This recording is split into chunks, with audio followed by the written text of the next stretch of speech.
Councillor Tim Lewis. All right, well, I'll try to keep my comments very brief. It has been said that we've received a lot of feedback, a lot of correspondence, a lot of constituents' letters.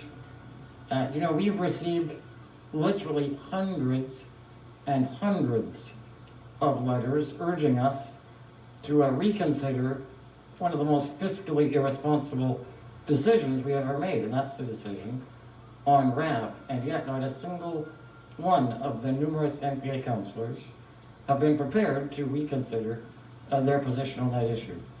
Juxtapose that with today's situation where, and I've counted them, there have been in the first 4 days after the public hearing a total of only 5 pieces of correspondence. 5 opposed and 2 in support. And unfortunately, the concern has really, I think, been much more, not that on the part of the public, but on the part of the opposition. The opposition, in fact, continued the misunderstanding that the media had of this issue, the entire opposition. The media simply didn't understand that for decades, office use has always included this activity, always.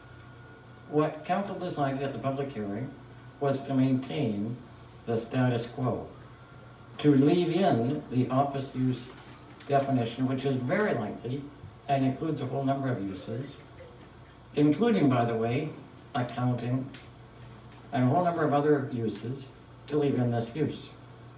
The opposition, the entire opposition, assisted in misleading the media into believing that we had done something that was brand new, that was trailblazing, that we were going to be including in office use something that had never been included before. Those that do their homework, and I compliment CBC in this regard, they did their homework and they determined very quickly that in fact this was not a change to the office use. That all council had done is decide to leave the definition of office use as it had always been. Now, that having been said, I'm going to vote for the motion because I think given the misinformation that began with the media and then was reinforced by the entire opposition, I think this is the only appropriate route to go. So I'm going to vote in favor of the motion.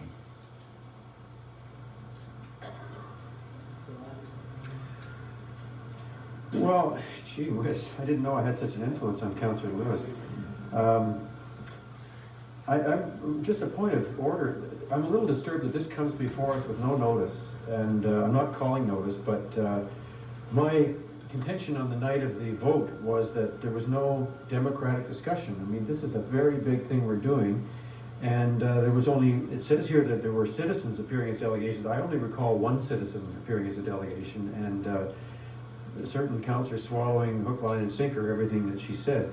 And now we have no chance, people didn't know this was going to come up as a discussion item. The public had no chance to get involved or send letters or anything else. We heard something in the media, but we're just being told we shouldn't believe the media.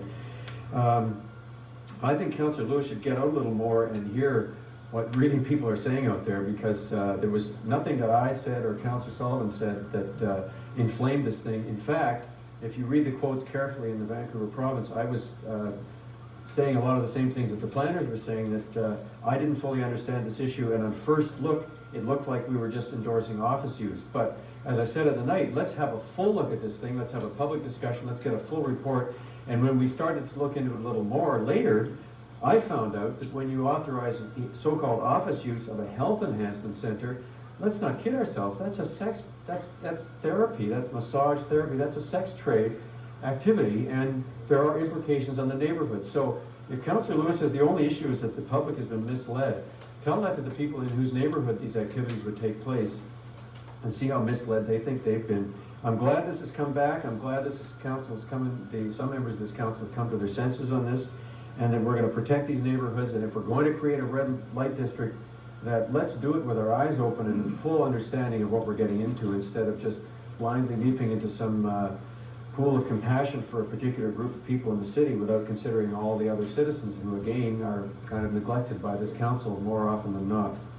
So I'm happy to, but I must say, I don't quite know what this motion says, that we resolve that council reconsider the motions adopted, reconsider them, and then what? Do we have to do this before we can pass the next one? I understand, okay. No, it doesn't say rescind, it says, the next one I can deal with, I understand that one, all right, thank you. Well, I don't want to prolong this debate, but I think that Councillor Ladner's comments are a prime example of why the media probably went in the directions they did, of people leaping from one thing to another and just motor mouth kind of free association go off and into pretty soon we've legalized prostitution throughout the city. So, you know, I think we just need to get down to earth here, let, you know, the dust settle, clear the air, try to be rational about really what happened in a rezoning hearing that had proper public notice. And I'm surprised that Councillor Ladner would forget his former colleague, former councillor, NPA councillor Nancy Chavario, was also a speaker at the and indeed supported the actions that the majority on council did take, I might add. So, but anyway, I think that it's best to stop the debate because it seems like every time someone, especially from the NPA, stands up, it gets more and more confusing. So I think it is important to be thoughtful here, take a second look, reconsider the motions, and I'd like us to get forward and to quickly do that. Okay, first of all, I'd like to say that I think we're being given far too much credit. In fact, the CBC was the organization that blew the whistle on this one. It was a fellow named Zimmerman who showed up at 11 o'clock at night. I don't know exactly the hard workers at CBC are doing their job, but he was the one who presented this to the public, and I actually respect the spirit that Councillor Woodworth brought the motion forward, and I think she was trying to address an important problem, but I don't think she hit the mark. I noticed a trend in this council.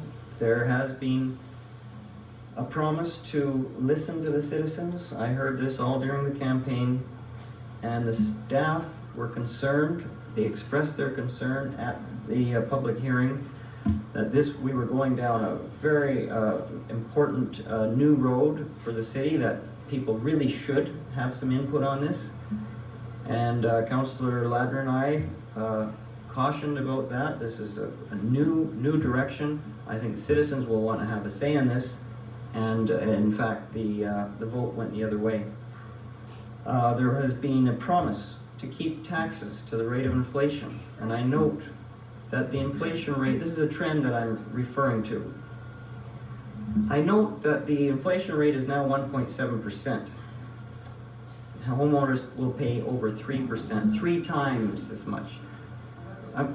Okay, and finally I want to say the promise to hold a referendum and listen to the people onto what form of government they want to have. And I say that the people, I know there's a group, a citizens coalition on civic democracy that is forming to try to get the council to listen to the citizens and let the citizens say what form of government they want. And this gives heart to those people that this council actually will listen to the citizens if they speak loud enough. Let us have a vote. All in favor? All opposed? Carried unanimously. Mayor Campbell? Oh, I'm not finished yet. Another motion? Yes, now the matter is, the council has agreed to reconsider the matter. I believe there's an additional Now we can do a motion. rescind. Okay. Were adopted at special meeting held on September 10th, 2003 to hear public delegations respecting text amendment downtown district general office live work. That the draft bylaw be amended by removing the following clause. 2A, any such use shall not include a health enhancement center, any dating service, entertainment service, exotic dancer business, social escort service, or other similar business as determined by the Director of Planning in consultation with the Chief License Inspector. And finally, that council instruct the Development Permit Board to require that general office live work applications by health enhancement centers or any dating service, entertainment service, exotic dancer business, social escort service, or other similar business as determined by the Director of Planning in consultation with the Chief License Inspector be subject to a good neighbor agreement. All in favor? All opposed? Passed unanimously. Mayor Campbell, you have the chair. Okay.